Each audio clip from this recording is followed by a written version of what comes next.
Wapendwa wasikilizaji na watazamaji wa chaneli yetu ya Tabora FM, karibuni katika tafakari ya neno la Mungu siku ya leo, Dominika 31 mwaka C wa Kanisa, tarehe 2 mwezi wa 11 2025, ambapo kanisa linaadhimisha kumbukumbu ya waamini marehemu wote.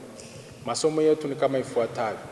Somo la kwanza linatoka kitabu cha Ayubu sura ya 19 aya ya kwanza na aya 23 hadi 27.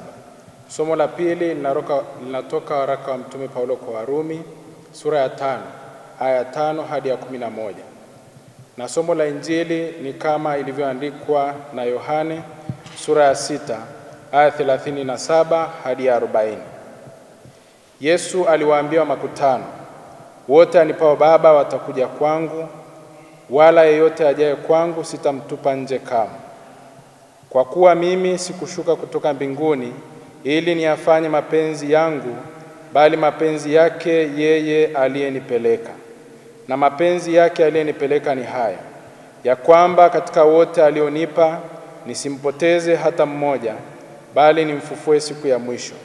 Kwa kuwa mapenzi yake Baba yangu ni haya, ya kwamba kila mtazamaye Mwana na kumwamini yeye awe na uzima wa milele, nami nitamfufua siku ya mwisho. Neno la Bwana. Karibuni katika tafakari. Leo tunawakumbuka ndugu zetu marehemu waliotutangulia mbele ya haki. Tunawakumbuka sio kwa huzuni tena, bali kwa matumaini kwamba siku moja tutaonana nao mbinguni baada ya kutakaswa toharani. Hivyo tunaamini kwamba siku moja watakuwa waombezi wetu. Siku hii maalum ya kuwaombea marehemu wote ilianza kuadhimishwa karne ya 5 na Mtakatifu Odilo Abate alipoonyeshwa katika maoni kwamba roho za waamini huokoka toharani kwa sala za wamonaki. Desturi hii ilienezwa katika kanisa zima.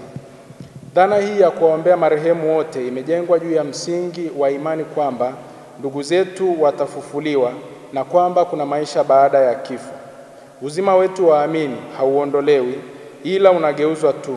Tunapata makao ya milele mbinguni yakiisha bomolewa makao ya hapa duniani. Tunaoombea leo ni wale ndugu zetu waliopo toharani na sio wale walioko motoni. Tunaweza kuwasaidia kwa sala, sadaka na majitoleo yetu mbalimbali. Na msaada mkubwa tunaweza kuwapa ni msaada wa kuombea misa takatifu. Kulingana na mafundisho ya kanisa, baada ya kifo roho ya mtu huweza kukutana na hali 3 tofauti. Anaweza kukutana na hali mojawapo kati ya hizi 3 zifuatazo. Mojawapo ni mbinguni kwa ajili ya wale watakatifu, toharani kwa wanaohitaji utakaso, na motoni kwa waliokufa wakiwa na dhambi ya mauti. Toharani ni sehemu ya mapito tu, ni njia ya kuelekea mbinguni. Huku wanaenda wale waliokufa na dhambi nyepesi au dhambi isiyo ya mauti na waliotubu bila kutimiza malipizi. Mbinguni hakuingia yeyote asiye mkamilifu, ndio maana kuna kutakaswa kabla ya kuingia mbinguni kwa wale wasio na dhambi ya mauti. Kila kazi ya mtu itapimwa kama katika moto, na kazi hiyo isipostahimili, mtu huyo ataokolewa kana kwamba ameponyoka kutoka motoni. Rejea waraka kwanza Mtume Paulo kwa Korinto sura ya 3:12. Kama mwanadamu aliumbwa na Mungu anajua na anapenda kutoa haki, basi Mungu wetu ni mwenye haki, na hivyo hawezi kumwadhibu aliyekufa na dhambi ya mauti sawasawa na yule aliyekufa akiwa na dhambi nyepesi. Japo kila tendo lisiloadilifu ni dhambi, lakini kuna dhambi isiyompeleka mtu kwenye kifo. Rejea waraka kwanza wa Yohane sura ya 5 aya 17. Hivyo dhambi nyepesi haimpeleki mtu motoni, bali toharani kwa ajili ya utakaso kwa muda tu kabla ya kwenda mbinguni. Desturi hii ya kuombea ndugu marehemu ilianza tangu kwenye Agano la Kale. Yuda aliwaongoza ndugu zake Wayahudi kwa kutoa sadaka na kuwaombea wale waliouawa vitani na kukutwa na sanamu za miungu ya kigeni mifukoni mwao. Wasingefanya hivi kama wasingekuwa na imani juu ya ufufuo wa wafu na msamaha katika ulimwengu ujao. Rejea kitabu cha pili cha Makabayo sura ya 12 aya 38 hadi 43. Lakini pia Yesu aliwaambia wanafunzi wake kwamba atakayesema neno la kumpinga Roho Mtakatifu hata samehewa, wala katika ulimwengu huu wala katika ulimwengu ujao. Rejea Injili kama ilivyoandikwa na Mathayo sura ya 12 aya 32. Kwa maneno haya Yesu ni wazi kwamba kuna uwezekano wa msamaha hata baada ya kifo. Utimilifu wa wakati ulipofika, Mungu aliamua kujifanya mtu ili atukomboe. Na maneno ya Yesu ni wazi katika Injili tuliyosoma leo kwamba wote wanaomwamini yeye atawafufua siku ya mwisho. Kila Mkristo ni mali ya Kristo na hivyo ni wa mbinguni. Ni jukumu la kila mmoja wetu kujitahidi ili maisha yake hapa duniani yawe ni njia ya kwenda mbinguni na sio motoni.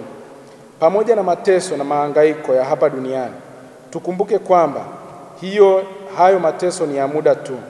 Kama Ayubu, tusimame imara katika imani yetu mpaka saa ya kufa kwetu. Ayubu alitambua kwamba baada ya ngozi yake kuharibiwa na baada ya kufa atamuona Mungu uso kwa uso, na hivyo hakumkana Mungu wa kweli. Rejea kitabu cha Ayubu sura ya 19 aya 23 hadi 27. Kama mwandishi wa Zaburi, hamu yetu iwe ni kukaa nyumbani mwa Bwana siku zote, kuutazama uzuri wa Bwana. Rejea Zaburi ya 27 aya 4. Tukumbuke hao ndugu zetu wametutangulia na sisi tuko njia moja. Maisha yetu hapa duniani ni mafupi sana na ni fursa ya kuchagua mbingu au moto. Mambo mema yatatupa fursa ya kwenda mbinguni na dhambi ni njia ya kwenda motoni kama hatutatubu. Tukiwakumbuka ndugu zetu waliotutangulia mbele ya haki, tutakumbuka kwamba matajiri na maskini wote walikufa, hali kadhalika wababe wa dunia na wanyonge wote walikufa. Hakuna aliyeweza kumhonga Mungu ili asife. Fedha na madaraka haviwezi kuzuia kifo au kununua mbingu. Ni kwa njia ya mateso, kifo na ufufuko wa Yesu tumefunguliwa mlango wa mbingu na sio kwa ujanja au jeuri yetu sisi wenyewe. Tukikumbuka hayo yote, tutaacha kuwadhulumu wenzetu, kuwaonea na kuwaua, tukijua wazi kwamba mwenye mamlaka ya kuua ni Mungu tu. Tutaacha uongo na kusema ukweli. Tutaacha vita na magomvi na kuleta amani. Tutaacha ulevi na ulafi na kuwa na kiasi. Kwa ufupi ni kwamba tunapaswa kuwa na upendo. Tufanye toba ya kweli, maana hatujui siku wala saa atakapokuja mwana wa Adamu. Tukifanya hayo yote, tutakuwa kweli wana wa nuru, na kweli tutaonyesha wazi kwamba sisi ni raia wa mbinguni. Tukumbuke kama tukifa tukiwa na dhambi ya mauti bila kufanya toba ya kweli, hata ndugu zetu atakaobaki hai wakituombea namna gani haitasaidia. Kwa hiyo ni nafasi yetu kufanya toba sasa. Saa ya wokovu ni sasa. Tunapoendelea kuombea ndugu zetu waamini waliopo toharani, tusali pamoja na mwandishi wa Zaburi kwamba Mungu utufundishe ufupi wa maisha yetu ili tuweze kuwa na hekima. Rejea Zaburi ya 90 aya 12. Roho za waamini marehemu wapate rehema kwa Mungu, wapumzike kwa amani. Amina. Tafakari hii imeletwa kwenu na mimi Frate Anatoli Master wa Jimbo Katoliki la Moshi, ninayesoma masomo ya teolojia mwaka wa 4 katika seminari ya Mtakatifu Paulo Mtume Kipalapala iliyopo Jimbo Kuu la Tabora. Tumsifu Yesu Kristo.